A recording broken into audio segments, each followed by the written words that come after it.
Hi there, this is Derek from Pacific Coast Auto taking a look at this R32 Skyline GTR, and this is one of the more interesting ones that we've bought because it is in very good condition, has some really interesting engine modifications, looks great with the CE28 wheels on it,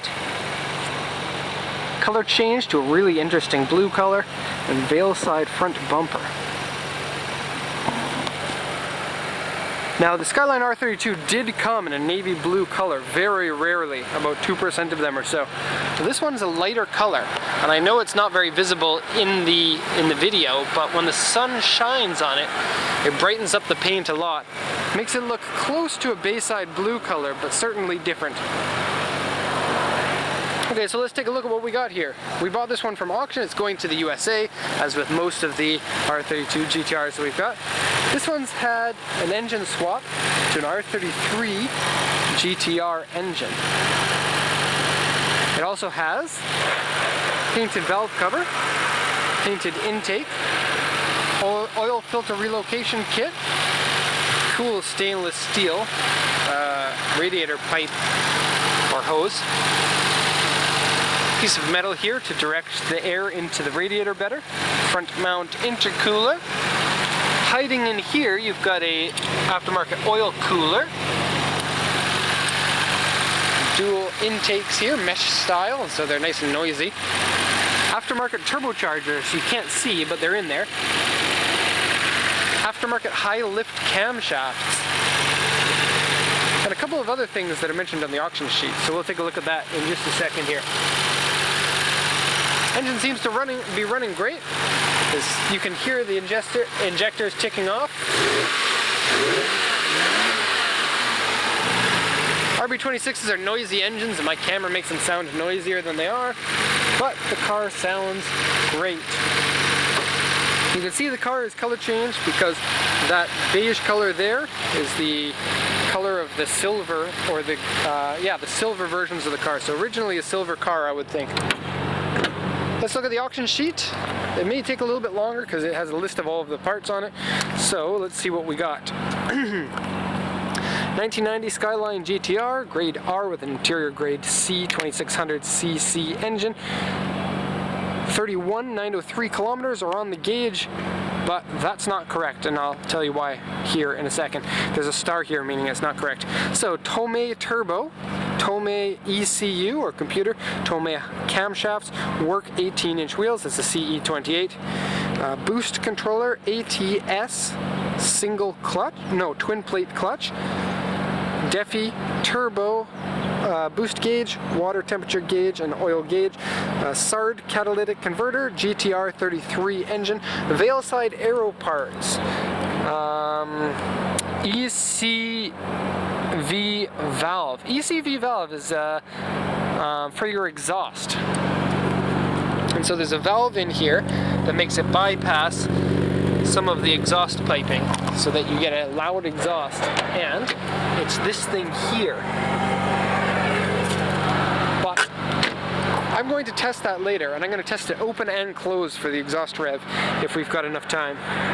What else do we have here? Aftermarket roll cage in the car, aftermarket front pipe, aftermarket turbo timer, aftermarket large size radiator, aftermarket oil cooler, and Nismo floor mats, and they're actually really nice. Nismo 320 kilometers an hour gauges have been swapped in, and so the mileage is not known. Now this one, mileage unknown cars usually cost quite a bit less, but because this car is so nice and so cool, the price actually wasn't that much of a discount. And I think it's easy to see why. Looking at the car, the condition of the paint, interior, engine, the fact that this car is probably pretty scary fast. Even though it's running a twin turbo, so it's not a super highly tuned engine, could be running, well, hard to say, but with these modifications could be anywhere from about 350 to low 500s. People who tune engines know about that more than I do. That is just a guess, and so don't hold me to it. Okay, so aftermarket steering wheel, suspension, mirrors, exhaust, interior dirty, core support, front cross member, left and right front inner panels, one section has been replaced. Rear panel, right rear fender have been replaced. So replaced, and the trunk has been replaced. Rear floor has been dented and various repairs on the car. It says front and rear end accident. And so looking at the car, the panels all seem to be in pretty good shape. There aren't any that really stand out as being crooked. Car's gorgeous. I know I've said that 3 times, but I can't get over it because we see an awful lot of GTRs, but not a lot of them are modified in a way that is good. And I know that some people are going to be saying that veil side front end looks terrible on the car, but to each their own. I'm not a big fan of it, but I think that it really works with this car, especially with those wheels, that engine, the good looking paint, and the fact that it's probably faster than most other cars on the road. Okay, it says A2 scratch on the front bumper. That's really the only place on the body that looks bad, and it's down here. So touch that up, make a big difference. You also have various rock chips on this section here. It's a big flat section on the front bumper, and so easy for rock chips to hit.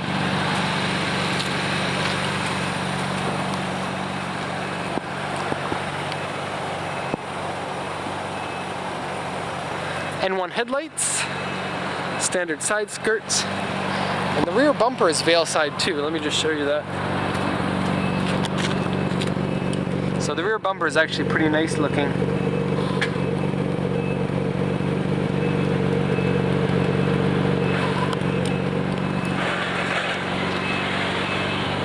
Okay, so inside the car, the doors don't pop open as you would expect them to, so a little bit strange. It's on both left and right side.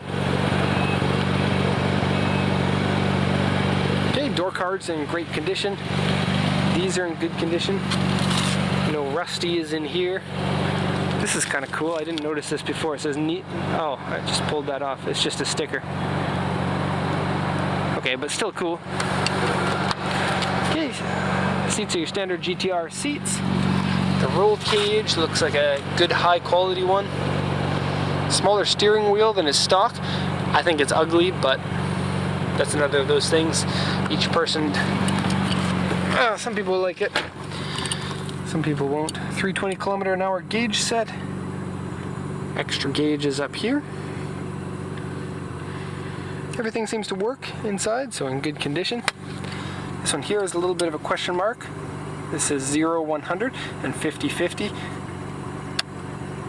I don't know what it means. It could be your torque split. It could be a system where you could run rear wheel drive only, or you can run 4-wheel drive. Aftermarket CD player, shifting, clutch throwout bearing makes noise, listen. If you don't mind the sound, then that doesn't hurt the engine or the performance of the clutch or the longevity of it, but you can quiet it down by opening the clutch, replacing the bearing. It happens actually on a lot of twin plate or heavy clutches because, you know, it puts more strain on the bearings. Let me just move the seat forward a little bit. There we go. This is a short shift. It's very short. Feels good.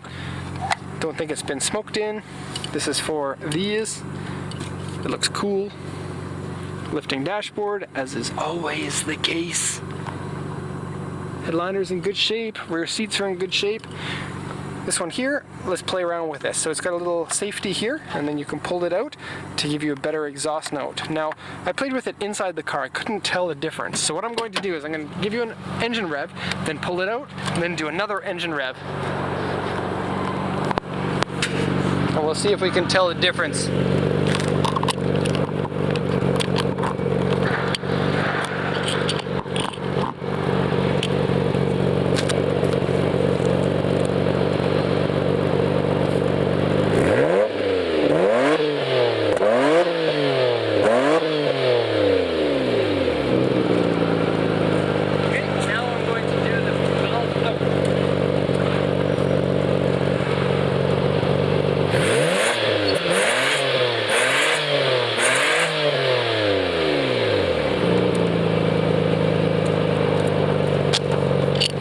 That's strange. Valve out version. was much smokier than valve-in version. So, I don't know. Maybe this valve does something else that I'm not too aware of. The EVC just means, it could mean one of two things. EVC could be this one here, which is a boost controller, which is electronic valve controller, or it could be exhaust valve controller. I've seen the acronym for both, so I don't know. This one here, if you pull it out, could be your setting the engine for higher boost, but I've never seen one in a system like this. I've only seen these for exhaust, and then usually the boost is done by electronic means like that. So I don't know, but the fact that one of them smoked more than the other is certainly telling that the engine even felt different when running with the thing out. It wouldn't rev as quickly, and so kind of strange. I don't know. Something to check into if you're the owner of this car, because I don't know myself. But we're going to end the video here. That is Nissan Skyline R32 with different turbos on it, high lift cams, intercooler, veil side body kit, CE28 wheels on 255 tires. And so that's going to be the end of the video here. I hope you enjoyed this one. Thanks a lot for watching, and have a nice day.